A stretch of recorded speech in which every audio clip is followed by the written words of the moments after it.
Hello students, graph theory की video series में अब हम चर्चा करने वाले हैं रेडियस पर। इससे पहले आप डिस्टेंस और इसेंट्रिसिटी को समझ चुके हैं, ठीक है। क्योंकि रेडियस के लिए बेसिकली इसेंट्रिसिटी और डिस्टेंस का समझ में आना बहुत ज्यादा जरूरी है। ये दोनों टॉपिक इसमें बेसिकली लगने ही वाले हैं। As per the definition of radius, the minimum eccentricity from all the vertices is considered at the radius of the graph. मतलब क्या हुआ कहने का कि रेडियस ऑफ ए ग्राफ वो बेसिकली नंबर होगा जो कि मिनिमम इसेंट्रिसिटी के थ्रू कैलकुलेट किया जाएगा। यानी हमें जो भी पर्टिकुलर ग्राफ दिया गया रहेगा उस पर्टिकुलर ग्राफ के हर एक वर्टेक्स की इसेंट्रिसिटी को कैलकुलेट करना है और फिर उन सभी इसेंट्रिसिटीज में से जो भी मिनिमम नंबर ऑफ इसेंट्रिसिटी होगी उस पर्टिकुलर इसेंट्रिसिटी को ही इस पर्टिकुलर ग्राफ की रेडियस कहा जाएगा।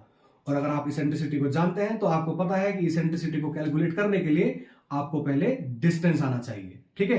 तो आइए कैलकुलेट कर लेते हैं। इस पर्टिकुलर ग्राफ को बेस मानते हुए इस पर्टिकुलर ग्राफ के लिए हम इसेंट्रिसिटी कैलकुलेट करेंगे for A, for B, for C, D, E and F, ठीक है। हर एक पर्टिकुलर वर्टेक्स के लिए हम यहां पर इसेंट्रिसिटी कैलकुलेट करने वाले हैं और फिर उन इसेंट्रिसिटीज को लाइन में लिख करके देखेंगे सबसे मिनिमम जो सी भी है वो इस पर्टिकुलर ग्राफ का रेडियस कहलाएगा। आइए इसको स्टार्ट करते हैं। तो इसेंट्रिसिटी ऑफ ए, आप थोड़ा सा रिकॉल करिए, इसेंट्रिसिटी ऑफ ए क्या कहा जाएगा?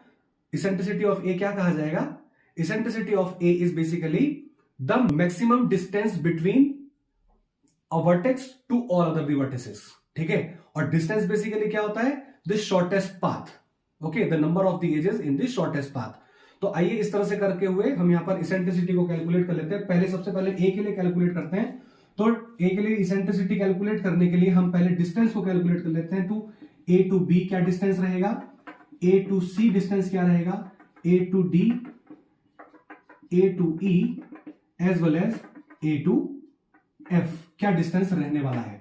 जो भी डिस्टेंस यहां पर मैक्सिमम होगा वो इसकी इसेंट्रिसिटी बनेगी। और ऐसा करते करते हम सभी वर्टिसेस के साथ करेंगे तब हम बेसिकली इसके रेडियस को कैलकुलेट कर पाएंगे। आइए देख लेते हैं distance from A to B. तो ए टू बी आप देख सकते हैं there is a direct edge, तो बाकी किसी और पाथ की कोई जरूरत भी नहीं है देखने की। तो सिंपल सी बात है, क्योंकि हम minimum number of the edges देख रहे हैं तो मिनिमम तो एक ही हो सकता है, ठीक है। ए टू सी को देखें अगर हम तो 1 2 there is only 2 edges to reach from A to C. तो यहां पर हम दो यहां पर इसकी बेसिकली डिस्टेंस को लिख सकते हैं। नाउ ए टू डी, अगर आप ए टू डी को देखें तो देयर में be 2 paths, A to B, B to E to F, F to D and A to B, B to C to E to F and F to D. तो जाहिर सी बात है हमारे पास ये जो है ये छोटा रास्ता है, यानी बात है ये शॉर्टेस्ट पाथ है। तो 1 2 3 4 नंबर ऑफ एजेस लगने वाले हैं इस शॉर्टेस्ट पाथ में। अगर हम सी को फॉलो करते हुए जाएं तो 1 2 3 4 5 लगने वाले हैं। तो हम यहां पर क्योंकि मिनिमम देख रहे हैं तो इसलिए यहां पर 4 कंसिडर किया जाएगा। नाउ ए टू ई, तो ए टू ई 1 एंड 2, इधर से जाएंगे तो 1 2 3 एजेस लगने वाले हैं, बट 1 एंड 2 यहां पर हम मिनिमम नंबर ऑफ एजेस लेंगे पाथ में तो 2 आ गया, ठीक। नाउ ए टू एफ, तो सिमिलरली इधर से जाएंगे तो 1 2 3 4 एजेस लगने वाले हैं, बट अगर हम उधर से जाएंगे 1 2 3 एजेस लगने वाले हैं, तो यहां पर 3 ले लिया। अब इन दोनों में इन सब में बेसिकली हमने मैक्सिमम देखा। Which one is the maximum this one, तो यानी 4। तो अब हम यहां पर कह सकते हैं कि eccentricity of A is equal to 4, ठीक है। मैं इसको यहां पर लिख लेता हूं क्योंकि हम औरों की भी यहां पर कैलकुलेट करने वाले हैं। तो eccentricity of A is equal to 4। आइए अब यहां पर बी की कैलकुलेट कर लेते हैं। बी की कैलकुलेट करने के लिए मैंने यहां पर सारे के सारे distance from B to A, B to C, B to D, B to E, B to F लिख लिए। आइए इनको कैलकुलेट करते हैं। तो अगर हम बी को बेस माने तो B to A only 1 edge, ठीक है। B to C direct edge, B to E direct edge, B to D 1 2 3, इधर से जाएंगे तो 1 2 3 4 पड़ेगा, तो उधर से शॉर्ट पड़ रहा है तो 3। एंड एफ के लिए 1 2, इधर से जाएंगे तो 1 2 3 पड़ेगा, तो उधर से शॉर्ट हो गया, ठीक है। तो इसमें हम मैक्सिमम देख लें तो 3 नंबर इज द मैक्सिमम। तो इसेंट्रिसिटी ऑफ बी इज 3। तो इस तरह से करके हम यहां पर eccentricity of C, eccentricity of D, E and F calculate कर लेते हैं और उसके बाद हम यहां पर रेडियस को कैलकुलेट करेंगे।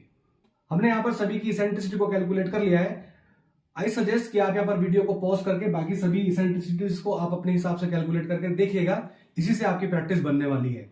तो आइए अब आगे बात कर लेते हैं। सारी की सारी इसेंट्रिसिटीज को लिखने के बाद हम यहां पर देखने वाले हैं the minimum eccentricity will be the radius of this one. तो यहां पर देखिए मिनिमम इसेंट्रिसिटी क्या आ रही है, दैट इज 2। ठीक है, तो मिनिमम इसेंट्रिसिटी इज 2।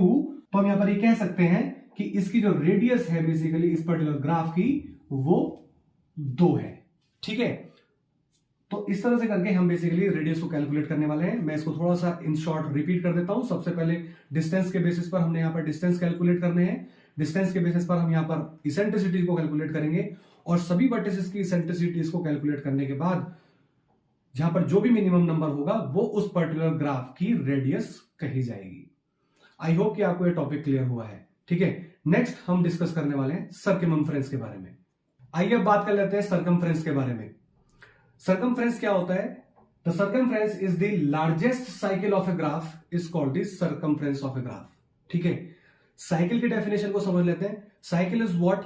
साइकिल में क्या होगा, सोर्स एंड डेस्टिनेशन तो सेम होंगे तभी वो बेसिकली साइकिल हुआ है। ठीक है, source and destination vertices will be the same but intermediate vertices and the edges will not be repeated. ठीक है, जो एज एक बार आ गई है या जो एक वर्टेक्स को आप ट्रेवर्स कर चुके हैं आप उनको दोबारा ट्रेवर्स नहीं करेंगे। This is called a cycle. ठीक है, तो अभी अगर इस पर्टिकुलर ग्राफ के एग्जांपल के तौर पर अगर हम देखें तो यहां पर कई सारे साइकिल्स हैं। ठीक है, आप देख सकते हैं एक पर्टिकुलर ग्राफ में कई सारे साइकिल हैं, जैसे कि ABEF, ABEA। ठीक है, साइकिल में ये जरूरी नहीं है कि आप सारे के सारे वर्टिसेस को एक किसी पर्टिकुलर ग्राफ के ट्रेवर्स करें ही करें। ठीक है, मैं आपको यहां पर बता देता हूं, साइकिल में बी दी सब graph of a particular graph. ठीक है, जाहिर सी बात है अगर मैं इतने पोर्शन को ट्रीट कर रहा हूं तो इस पर्टिकुलर ग्राफ का सब ग्राफ ही तो हुआ।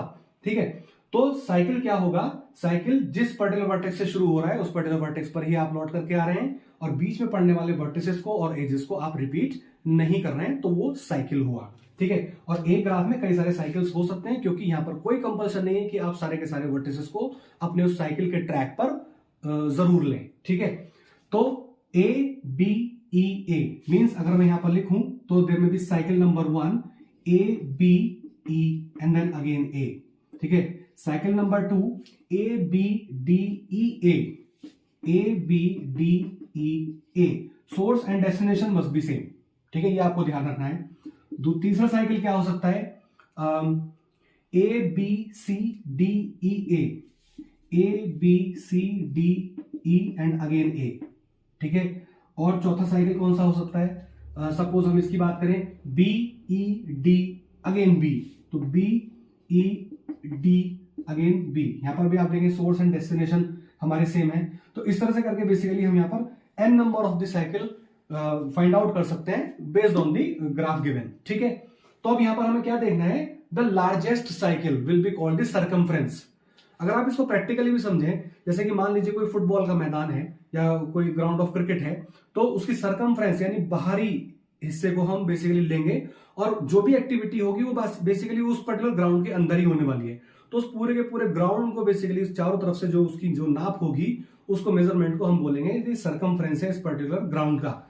जो भी एक्टिविटी होनी है, गोल लगना है, खिलाड़ी खड़े होने हैं, गोल पोस्ट होगा या रन लेने के लिए जो भी जगह होगी, 30 यार्ड का सर्किल होगा, that depends on game to game. तो वो जो भी एक्टिविटीज होंगी या जो भी कुछ होगा वो उस पर्टिकुलर सर्कमफ्रेंस के अंदर ही होगा। तो हम ये कह सकते हैं कि लार्जेस्ट सर्कमफ्रेंस के अंदर ही बेसिकली छोटे छोटे साइकिल्स हमारे बनने वाले हैं। तो the concept is called circumference. तो यहां पर हम देखें तो ये वाला जो बेसिकली पाथ है ये हमारे पास सबसे, ये बेसिकली जो साइकिल है ये हमारे पास सबसे बड़ा है। तो हम इसको देखें कितनी नंबर ऑफ एजेस आ रहे हैं इसमें, 1 2 3 4 5। तो यहां पर हम 5 लिख सकते हैं। तो इस पर्टिकुलर ग्राफ की सर्कमफ्रेंस को हम बेसिकली कह सकते हैं 5। ठीक है, आगे हम पढ़ने वाले हैं गिर्थ को। गिर्थ बेसिकली क्या होता है, वो सर्कमफ्रेंस का जस्ट अपोजिट होता है। आइए गिर्थ को समझ लेते हैं। Girth is just opposite of the circumference. तो डेफिनेशन भी जस्ट अपोजिट हो जाएगी। The minimum cycle of a graph is called the girth of a graph. ठीक है, तो इसी पर्टिकुलर एग्जांपल में हम देखेंगे बेसिकली सर्कमफ्रेंस हमने अभी देखा, सर्कमफ्रेंस की वैल्यू थी 5। अभी इसमें गिर्थ को देखते हैं। तो अभी मैंने यहां पर साइकिल्स को ड्रॉ कर लिया, जितने भी पॉसिबल साइकिल इसमें मैं बना सकता था, और भी हो सकते हैं। ठीक है, एक साइकिल मुझे यहां पर और दिख रहा है, that is B to D C and again B। ठीक है, एक साइकिल ये भी हो सकता है। ठीक है, तो यहां पर हम देखें तो एक साइकिल हमारे पास ये है ABEA। ठीक है, एक साइकिल ये हुआ। Then A B D E A, इसमें बेसिकली 4 आए। तो मैं यहाँ पर नंबर ऑफ एजेस जो कि इस पर्टिकुलर साइकिल में आने वाली है उनको लिख लेता हूं ताकि ये इजी पड़े। तो यहाँ पर हम बेसिकली देख रहे हैं कि 3 एजेस आ रही है। यहाँ पर हम देखें 1 2 3 4 एजेस आ रही हैं। देन 1 2 3 4 5 एजेस आ रही हैं, और इसी 5 की वजह से बेसिकली सर्कमफ्रेंस बना था। ठीक है, 1 2 3 यहाँ पर भी 3 आ रही हैं। 1 2 3 4 यहाँ पर 4 आए। देन 1 2 3 यहाँ पर भी 3 आए। और बेसिकली यहाँ पर और भी साइकिल हो सकते हैं, देख लेते हैं। और भी मिनिमम साइकिल मेरे को कोई दिख नहीं रहा है। ठीक है, हमने सभी पॉसिबल साइकिल्स को यहाँ पर ड्रॉ कर लिया है। तो as per the definition the minimum cycle, अब आप देखें यहाँ पर मिनिमम नंबर है 3, यहाँ पर भी है 3, यहाँ पर भी है और यहाँ पर भी है। ठीक है, तो किसी भी एक नंबर को हम कंसिडर कर लें, यानी 3 को ही कंसिडर कर लें, तो 3 will be called the girth of that particular graph. ठीक है, तो this is the opposite of the circumference. Circumference में हम बेसिकली लार्जेस्ट साइकिल को देख रहे हैं जिसमें कि सबसे ज्यादा नंबर ऑफ द एजेस उस पर्टिकुलर साइकिल में कवर हो रही है, which is called the circumference of graph. और सबसे यानी एक तरह से हम कहें कि सबसे छोटे साइकिल को हम देख रहे हैं इस पर्टिकुलर ग्राफ में, सबसे छोटे साइकिल को देख रहे हैं। हमारा ऑब्जेक्टिव सारे के सारे वर्टिसेस को कवर करना नहीं है, लेकिन अगर देखें हम बाय डिफॉल्ट तो सर्कमफ्रेंस बड़े से बड़ा तभी होगा जब सारे के सारे वर्टिसेस उसमें कवर हो जाएंगे। ठीक है, तो आप इसको इस तरह से समझिए कि गिर्थ में तो कभी भी सारे के सारे वर्टिसेस कवर होंगे ही नहीं। ठीक है, ग्राफ ही बिल्कुल छोटा दिया रखा है तो बात अलग है। ठीक है, तो सर्कमफ्रेंस में बेसिकली हम बड़े से बड़ा बनाने की कोशिश कर रहे हैं, तो we try to cover all the vertices in this particular cycle. ठीक है, तो girth is called 3 and circumference of this particular graph will be called 5। तो आई होप कि आपको रेडियस, सर्कमफ्रेंस और गिर्थ का कॉन्सेप्ट क्लियर हुआ है। आगे हम समझने वाले हैं central point of a graph and the centre of a graph. ये दोनों बेसिकली पॉइंट अलग अलग हैं। Centre is not equal to the centre point of a graph. आइए इसको नेक्स्ट वीडियो में समझ लें। Thank you so much.